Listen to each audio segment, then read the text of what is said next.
Welcome to the Public Works Podcast, the show that highlights the people, projects, and innovations shaping the future of public infrastructure. I'm your host for today's episode, Shane Silsby. On today's journey, we're joined by Dr. Timothy Gates, Professor of Civil and Environmental Engineering at Michigan State University. Dr. Gates is not only helping advance research in transportation and infrastructure, he's also helping prepare the next generation of engineers who will design, build, and maintain the systems our communities rely on every day.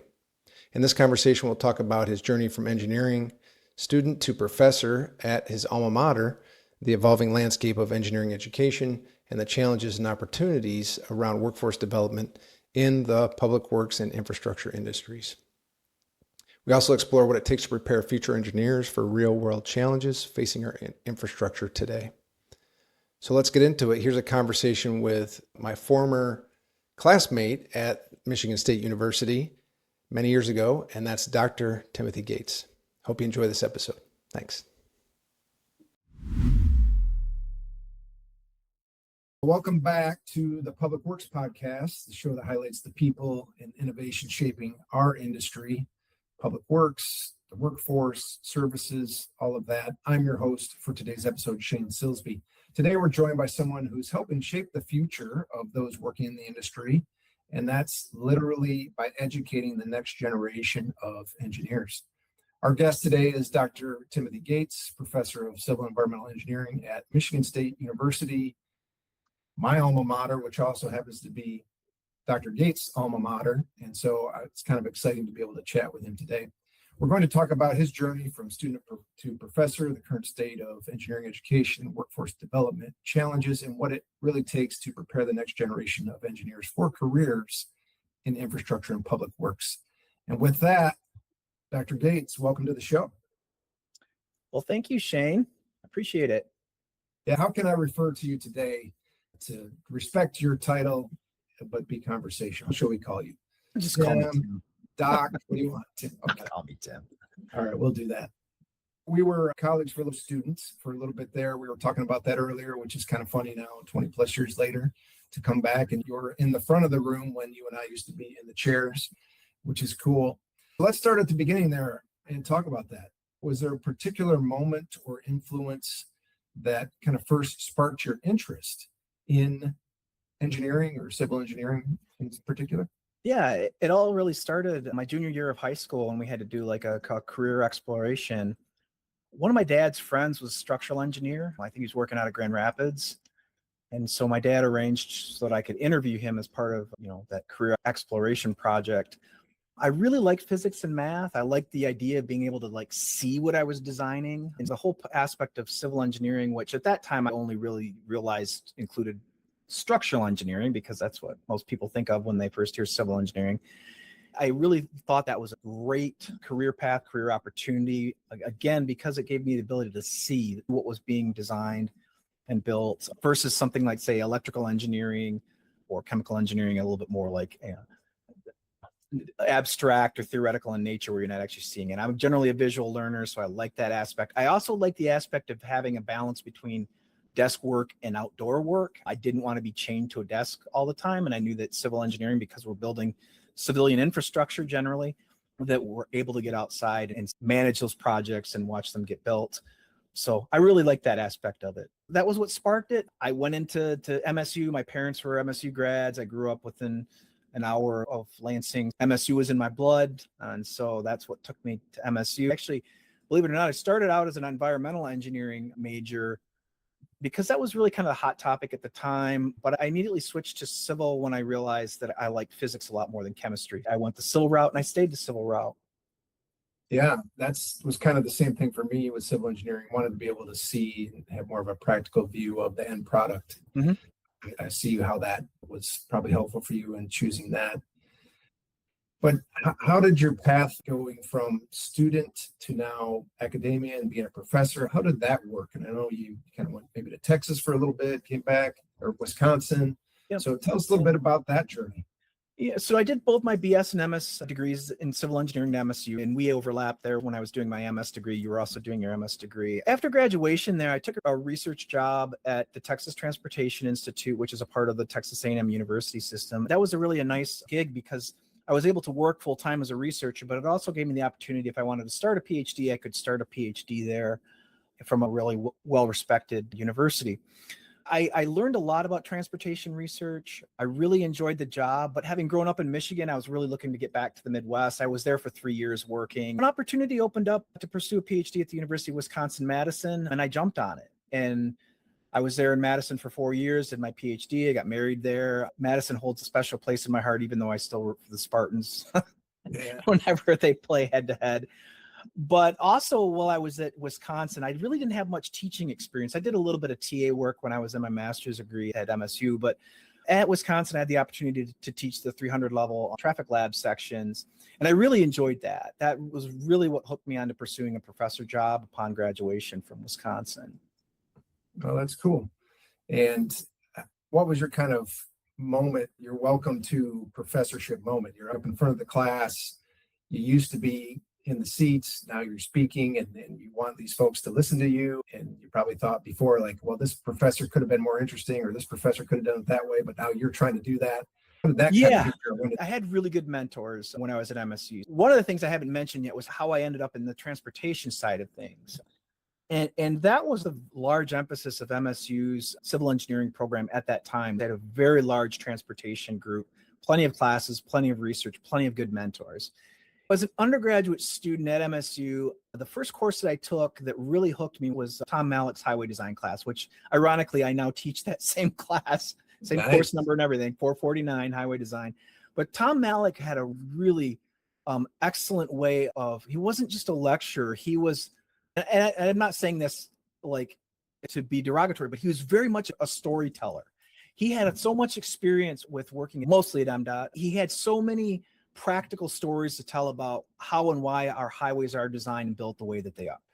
I was just enthralled by this. It was almost like listening to like a TED Talk every day when we go into class. That was in the days before TED Talks, but it was very interesting. And he had a really good way of managing the class and, you know, keeping things interesting. He also had some really good real world stories that, interestingly enough, I actually use in my classes now as if they were my own. But the stories about, like, you know, why a certain highway exists the way it does in Michigan. Why does this look that way? And those sorts of things. A lot of them are land use decisions or maybe environmental decisions, but really interesting examples that he had. So then I decided to pursue that master's degree. At that time, I was just a bachelor's student. I went on the Russia study abroad trip and had a lot of fun and really got interested in transportation, and I wanted to know more. So I went in and did a master's degree in transportation there at MSU. But the interest in research and where, like, really what sparked the whole academia thing was I took transportation research methods from Rick Lyles, and I believe that was the course that you were in with me. And I really enjoyed that. I enjoyed the data part of it, the data collection, the data analysis, the making sure that you're getting good data. Your research project is only as good as your data. And if your data is not good, then you're going to have some problems, right? So just all of those things, and just kind of seeing how data can help us explain things in our environment, or why things are the way they do, why drivers behave the way they do, why crashes occur at certain locations, et cetera. And I also, at that point, I'd completed 4 co-op semesters with a local road commission. And I loved the hands-on approach. I loved that public sector piece. You know, I was able to experience the entire road engineering construction process from planning to design, construction, and I found that appealing. But the problem was, when I graduated, most of the jobs were in consulting. And I'd go in an interview and I was just, this isn't appealing to me. It just doesn't seem that interesting. It seems kind of monotonous and boring, doing the same thing over and over. And I don't want to disparage consultants, but it just wasn't for me. And so when I was offered that full-time research job at Texas Transportation Institute, I jumped on it because I thought that was something I wanted to pursue. And if I really liked it, I would pursue a PhD and, you know, go into academia. That's kind of what brought me to where I am today.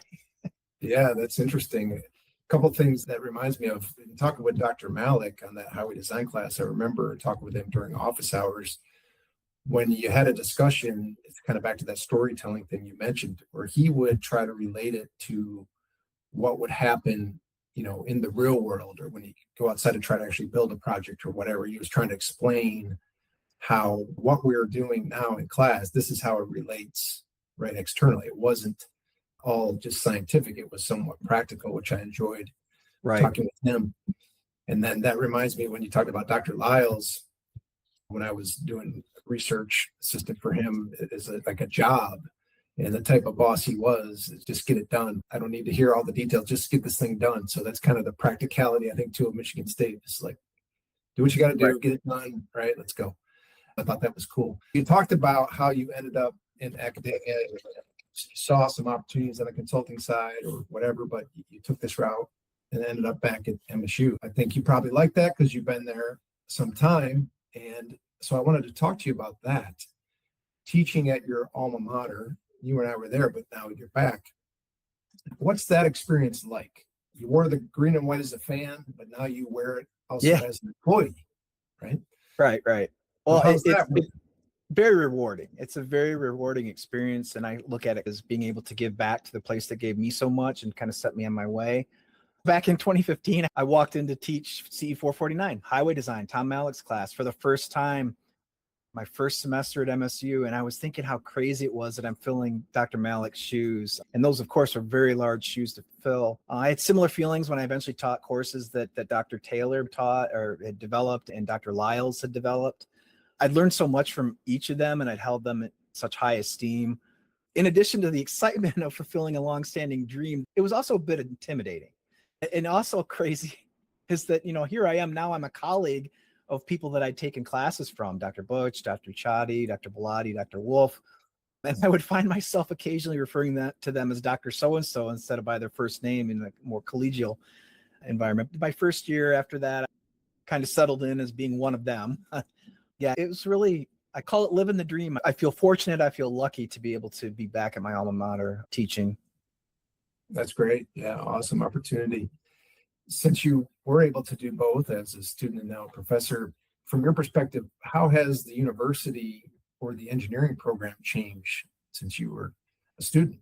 Sure. Both the College of Engineering and the Civil Engineering program have grown considerably. I'd say probably about double the number of students compared to when we were there in the 90s in the Civil Engineering program. And the college is probably even larger than that. It's probably even more than doubled. And largely because computer science has just seen unprecedented growth. It's just really expanded. And so that's great, right? Because a lot of universities, especially in Michigan, are losing enrollment. In fact, I think Michigan and Michigan State are the only two that have seen enrollment increases lately. But the problem is we have the same facilities by and large that we had when you and I were students. So the class sizes are larger. Office space is a premium. They've taken away the engineering library, so there's not really good spaces in the building. Now, we do have a new building that just broke ground near the tennis courts. And once that gets completed, I think it'll probably be 2028, maybe, or 2029. The space issues should be alleviated to some degree, but we need more. This one building's not going to necessarily solve everything. We need more space. Let me ask you about that real quick. We didn't talk about this before, but one of my other colleagues that works at the university, is that the AI building that you're talking about? Is that the one to advance like AI research and things like that? Well, it's called the EDIC.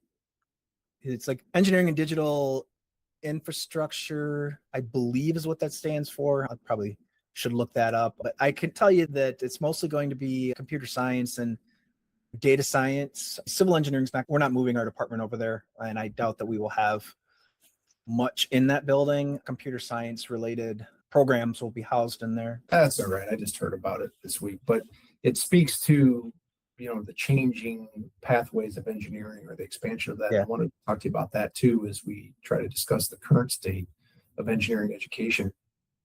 Thinking about that from a bigger picture standpoint, how would you describe, from your perspective, the current state of the engineering education in the U.S., for example? We always compare the U.S. against other countries and things like that. You have experience at one of the biggest and best universities in the country. So how would you describe the state of the engineering education? Engineering education is evolving, as it should be, as it always has. Right now, it's evolving based on technology advancements. With the explosion of social media and data analytics, enrollments in computer science and data science have increased by an order of magnitude over the last 20 years. So in response to this, about a decade ago, MSU launched its first program shared between engineering and mathematics. It's called the Computational Mathematics Science and Engineering Program, CMSE. That's been a very popular degree. More recently, based on industry trends, MSU College of Engineering launched a new undergraduate program in technology engineering, which includes pieces from other engineering fields, primarily mechanical and electrical, but with more of an emphasis on practical industry type education. The bottom line is we do continue to evolve. We continue to adapt. We want to make sure we're not necessarily just chasing the current buzzwords, but these are going to be meaningful, long-standing changes that we make in response to the current environment, the current industry, so current world that we live in. Yeah, that's good. One of the things that I believe, and I haven't been at every college, but I think MSU does a great job on the practical experience side or thinking about what happens outside the building. And we hear a lot about the need for that as people try to enter the workforce. But how are universities addressing that from your perspective? Take the academic, prepare for the practical. Sure. Universities understand that their value is reliant on ensuring that the students are well prepared for employment, which will draw the top employers to recruit our graduates.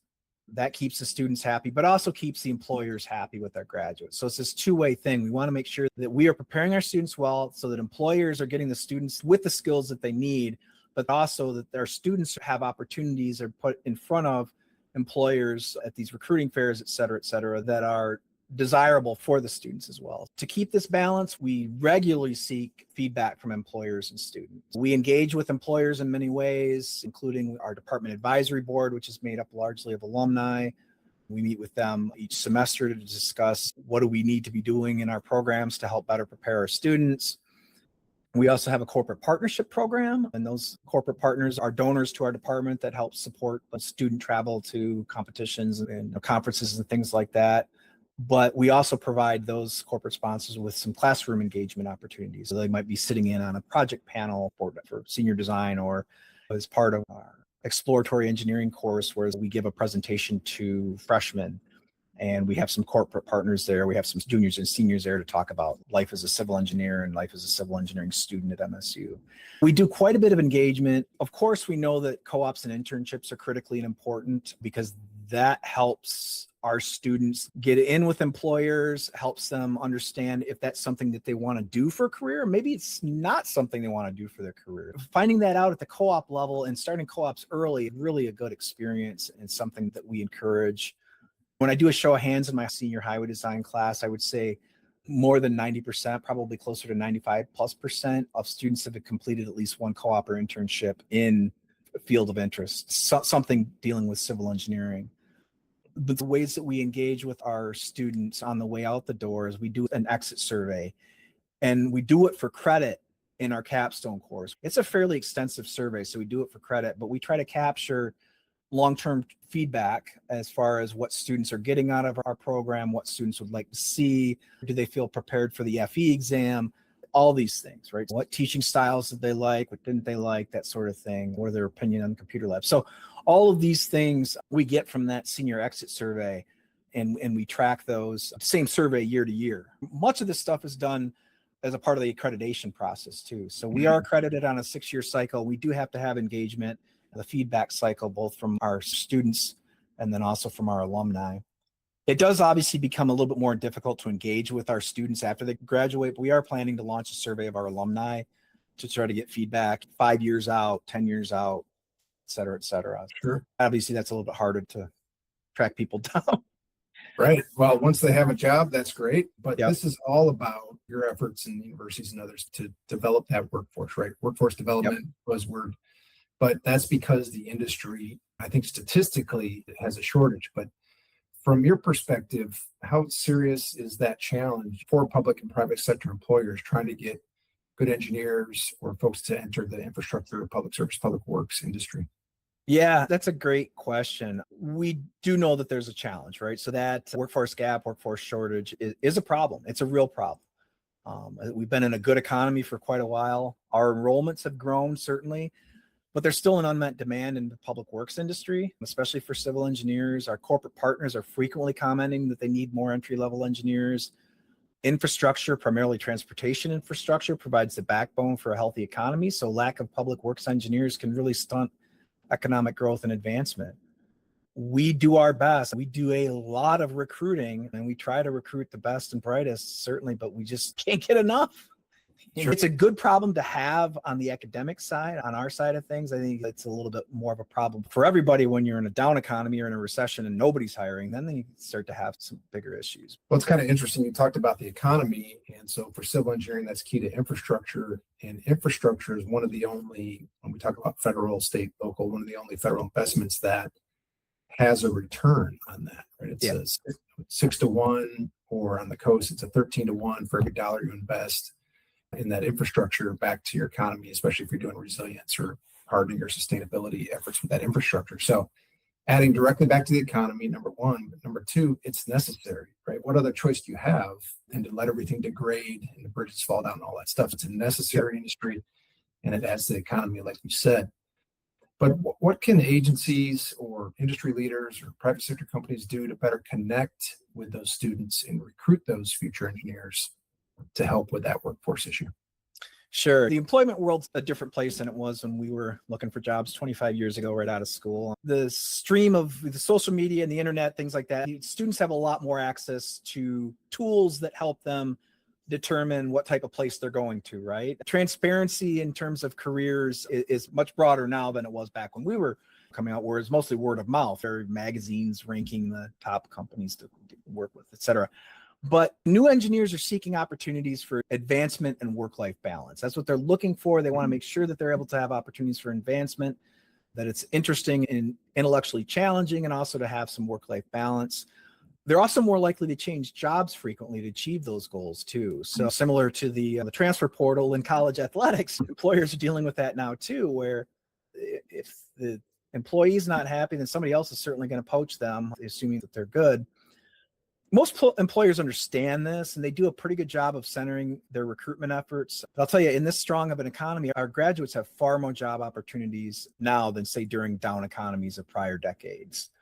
Sure. You took what you could get, basically. But along those same lines, too, the one thing that when we do these open houses for high school students and their parents, we strongly emphasize the resiliency of careers in public works engineering. It's almost recession proof. I remember back in the recession of the late aughts and 08 through 2012, when a lot of graduates in various degrees were not able to find jobs. Civil engineers were still able to find jobs. Now, they might have had to go out of state or somewhere that they weren't interested in, but they were still able to find jobs. When I first started at Wayne State, it was when the economy was really taking a dive, and our civil engineering graduates were getting job offers there. It's also largely bipartisan too, right? You think about transportation infrastructure or infrastructure in general, it's a bipartisan issue. It's really a non-political issue because everybody understands that in order to have a viable economy and viable way of life, basically, you've got to have a strong transportation network. Yeah, we're trying to keep it bipartisan, but Yeah. Right, it should be. It's less partisan than many other areas, for sure. 100%, 100%. So you talked about it from your perspective in what the students want, flexibility, advancement, all of that. But from your efforts or the university efforts to try to get them prepared for what they need versus maybe what they want, but what they need is for the workforce to expand. What are you doing to advise those students, or how are you advising them in the engineering curriculums today to help them focus on what they need to do to best prepare them to contribute to that workforce? Sure. To give what they need. And then So they get what they want. going beyond the classroom piece, right? So obviously they're going to be taking classes and technical classes and this sort of thing. But beyond doing well in the classroom, they really need to have a cooperative internship experience in their career field. They need to attend networking events. So ASCE hosts network events. Our other student groups regularly have employers coming in, and even going to some of the off-campus networking events too that ASCE holds with the local chapters.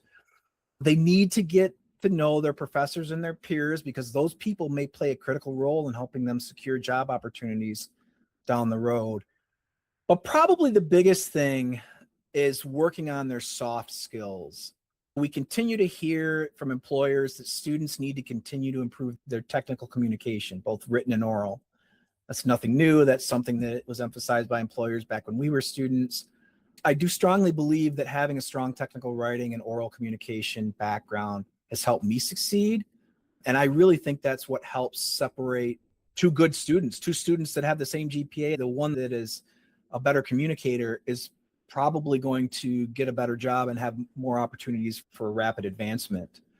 And there's a nuance to communication that comes with experience, and that's to shape your communication around your intended audience. And that's especially true with oral communication and really takes quite a bit of experience to develop. That is something that I still work on with young engineers that I work with or graduate students, just working on making sure that when you prepare something for Transportation Research Board meeting or for a meeting with MDOT or for a public meeting, that you're packaging your story, if you will, to the audience, right? Don't make it too technical if it's going to be non-engineers there. If it's going to be like a TRB meeting, then maybe you make it a little bit more technical, especially on what you did and how you did it, the methodology. But that's a critical piece to the communication. Yeah, I was just thinking about that. Some other career paths or categories, communication is obviously important, but those careers might be communicating something that could be known to the public already, right? They're communicating about a product or buy this soda or whatever it is. Right. But in engineering, you're trying to communicate technical elements which you have been trained or educated on, which makes you a specialist or an expert.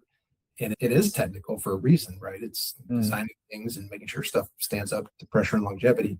But then you have to communicate that in some fashion to either get funding or get an approval or sell it to community, right? So that's kind of an interesting burden that's placed on the engineers from a communication standpoint.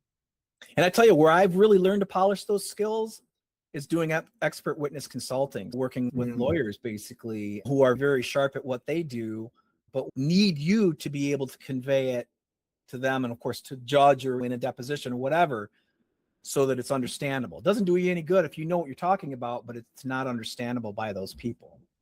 Right. Good point. So communication is important. What other thoughts, though, do you have for educators and how they can balance that technical rigor with the broader professional skills? You mentioned communication, but how do you balance that with your classes, with talking to students? How do you get them to focus and balance? A lot of that is encouraging. Just lecturing to students doesn't help them in the manner that they need to in terms of conveying their knowledge. I like to do things where we have open discussions in class, where we talk about some practical aspect, kind of like Tom Malik telling a story about a practical thing and then having a discussion about it. Having students focus on writing. In my junior level class, I have them write an essay and project work where I have them give a presentation. And everybody in that group has to contribute to that presentation. So they're forced to stand up in front of people. What I like to do in my graduate classes is just have almost like an impromptu, stand up and give me the 2-minute spiel on your project, what you're doing on your project and what you're finding. And just do it almost like it's an impromptu stand-up routine, improv. So they have to get up to do it right away. Then what I do is I critique them a little bit on, I'll say, well, this is how I would have presented that. Or did you know that you were like flapping your hands the whole time you were talking? Just like the little things. Again, that was something that Dr. Malik used to do during group presentations. And we do our practice presentations. He would count the number of ers and ahs and ums. Oh, yes. You know, weird things you do with your hands or jingling your keys in your pocket or something like that. I like to do those sorts of things. And I always tell the students, this is for your own good. It's a learning experience. You'll remember this. You'll probably be mad at me for a little while, but you remember this and it will help you down the road. That's interesting. I had forgotten about that until you just reminded me about counting the ums and things like that. And I think Dr. Malik did that without telling us at first, if I remember. Like you went up and did that. And then afterwards, you thought he would grade you on the technical aspects or whatever. And then he went after your communication, which I thought was interesting. Yeah, well, by the time I had the class, it was well known that he was going to do that. Okay, so nobody told me, but it must be you heard about it. Obviously, you're at a really interesting axle, if you will, to the spokes that are the industry, the students, what happens in academia, research, all that stuff. When you think about the future of infrastructure and engineering, what excites you the most about that? Where you might see things heading that you think is interesting or exciting? For me personally, in my field of transportation, I think that the continued expansion of vehicle autonomy is going to be very exciting to watch. There are still obviously numerous hurdles to having a fully autonomous transportation network or even a partially autonomous transportation network. Right now, we have a few of the rideshare companies that have autonomous vehicles. I'm always surprised at the number of friends I have that have actually taken a rideshare with doesn't actually have a driver, but still it's a very small proportion of the overall vehicle fleet. But as vehicle sensor technology and data processing continues to evolve, you'll begin to see the transportation infrastructure evolve with it in terms of signage, pavement markings, traffic signals, et cetera, all these things that we see with our own eyes and we react to, and subconsciously really in a lot of cases, but the sensors on the vehicle, so the robot eyes have to be able to perform those same tasks. And of course, there's a lot of talk about like, how are the automated vehicles going to interface with a human, a mixed system, human drivers and robot drivers. And that's the real interesting piece. There's so many questions out there still, so many unknowns. You talk about it, you have to train it for 1 million hours in scenarios before it's ready to go and hit the real world. There's still so much that has to be done in terms of sensor. The sensors continue to get better. The fusion of the data from those sensors, analyzing the data and deciding in a very short amount of time which data is better. I'm seeing one thing with the camera and another thing from the LiDAR, another thing from the radar. They all have their best use scenarios, but some might be susceptible to fog or rain or whatever. The things that we can potentially work out with the human brain, but that there's still a lot of training that has to go on. Driving on ice, like growing up in Michigan, that's just hard to replicate. It's interesting you mentioned that, because I was thinking from an engineering perspective, we can only control so much, right? You control the infrastructure, the way the roadway is designed, things like that. You can't control the driver. Right. Although engineers over the years have got blamed for, why didn't you design it this way? You can't control the driver. And now what you're talking about is not necessarily controlling the driver, but trying to control the vehicle more. Yeah. Where the driver might not be perfect in addressing a situation, but maybe the vehicle can. So I think that's interesting. You're talking about that. Right? Yeah. In theory, it should be a more efficient network, because if you think about it, all of these vehicles that are out there have a microsecond reaction time, right? So you can travel almost like a train where there's very little space between. They all have the same reaction response, and you don't have to worry about this distribution of reaction times because people are age related or distraction related, of course, is the big problem. Yeah, so letting the vehicle do that. And even like you said, like driving on ice, a vehicle will be much better to respond. The sensors will detect the slippery pavement immediately and be able to make adjustments, slow down, whatever. But there are still certain aspects that the human eyes and brain are better at untangling or deciphering than the computer at this point. There's definitely a mix. The computer's better at certain things, the human's better at other things. But again, in both cases, both with our eyes, our brains, and with the computers, the robots, having the good data or having the ability to see is critical, right? You know, we don't drive well in fog, right? Because we don't have the ability to see what's ahead. That's still going to be a challenge. Probably less of a challenge, though, for automated vehicles because of the different sensors that can potentially penetrate through the fog too. You talk this interaction between humans and human-driven vehicles and automated vehicles. We talk about rule following with the automated vehicles. Is there a bit of tolerance in that speed limit or something like that? Whereas with a human driver, we all understand that, but everything tends to be fairly black and white with a computer operated system. If it's posted at 55 and humans are all doing 65 or 70 miles per hour, is that going to cause issues with road raging against the automated vehicle? Interesting. So what you're bringing up is a lot of problems have been solved, but there's plenty more to work on. Yeah, there's plenty more to work on. Yeah. So that leads me to my next question for you as we get close to wrapping up here is, what piece of advice would you give someone considering a career in engineering or public works to try to help solve these problems? Sure. Or how would you get them to consider it in general? Right. Yeah. When we talk about public works, one of the things that scares students off the most is that, and it's pretty well known that the starting pay maybe not quite is up there with, say, computer science or chemical engineering, electrical engineering. But what I like to tell them is that eventually evens out, right? So things eventually pay tends to even out.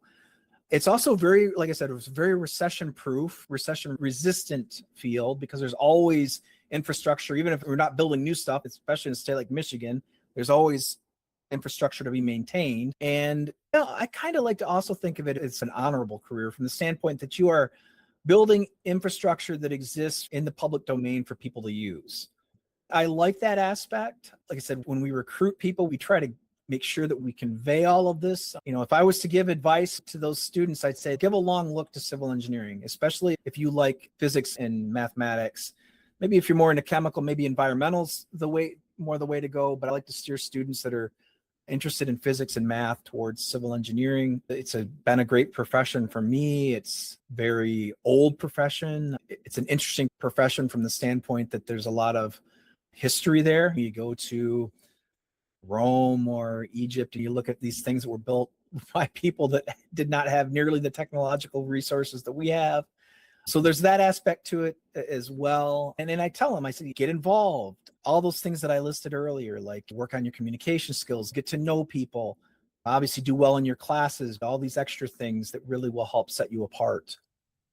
Sure. That's great. And for them to know that, they might want to get a hold of you or find out more about the universities. If our listeners or someone they know want to follow your work or learn more about what you're doing or the engineering department's doing at Michigan State University, how can they check in or where could they go to find that information? Sure. If they want, you can always just email me at gatestim@msu.edu, or you can just simply Google my name and MSU. You'll be directed towards my College of Engineering homepage that will describe a little bit more what I do. LinkedIn's also a fine way to connect with me too. But anyways, if they want to get a hold of me, that shouldn't be too difficult. And if you want to contact me and talk a little bit more, then that'd be perfectly fine. Yeah. And if you got to decide on a school, Michigan State's not a bad choice. That's right. Going on. That's right. Go green. Go green. Yeah, go white. So with that, I want to thank Dr. Timothy Gates for joining us on today's show, and you, Tim, for your work in the industry and continuing to educate the next generation of engineers and those helping with public infrastructure and services. And wanted to thank our listeners again for tuning in to the Public Works Podcast. If you enjoyed this episode, be sure to subscribe to the YouTube channel, share it with a colleague, keep supporting those people every day that look to build, maintain, educate our workforce to help our infrastructure continue to improve our communities that we rely on every day. Until next time, get out there, see some public infrastructure, understand how civil engineers worked on that, and have a great day. Thanks. So that was our conversation with Dr. Timothy Gates, professor of civil and environmental engineering at Michigan State University, his alma mater and my alma mater. So that was kind of interesting and exciting and fun to chat with Tim on today's show. It's always great to hear from leaders in academia who are helping prepare the next generation of engineers and shaping the future of our infrastructure workforce.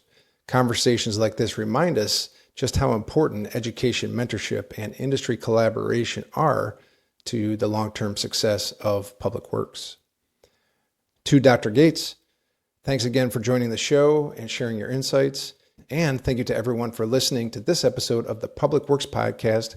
We hope you enjoyed it. We hope you'll subscribe to the YouTube channel, share it with a colleague, keep supporting the people who build and maintain the infrastructure our communities rely on every day. I've been your host, Shane Silsby, and we hope to see you next time. Thanks. All right. Here we are. Joseph here, Public Works Podcast. Shane here as well. All right, so you just watched some cool content. All we need from you is to hit the like button, hit the subscribe button. It helps us get the message out. It helps us propagate the gospel of public works. So if you have free time, which you probably have 2 or 3 seconds, hit that like button, hit that subscribe button so more people can follow us. That's right. All we're trying to do is highlight the public works industry. That's it. Make those professionals trying to improve your communities look good and raise awareness and credibility of public works. Yes. It's easy to do. Once again, thanks for watching. If you have any content ideas, if you have any questions, please put them in the comments, and Shane or I will answer them within a week of you putting it in there, and we'll get you the answer that you need. Thank you very much.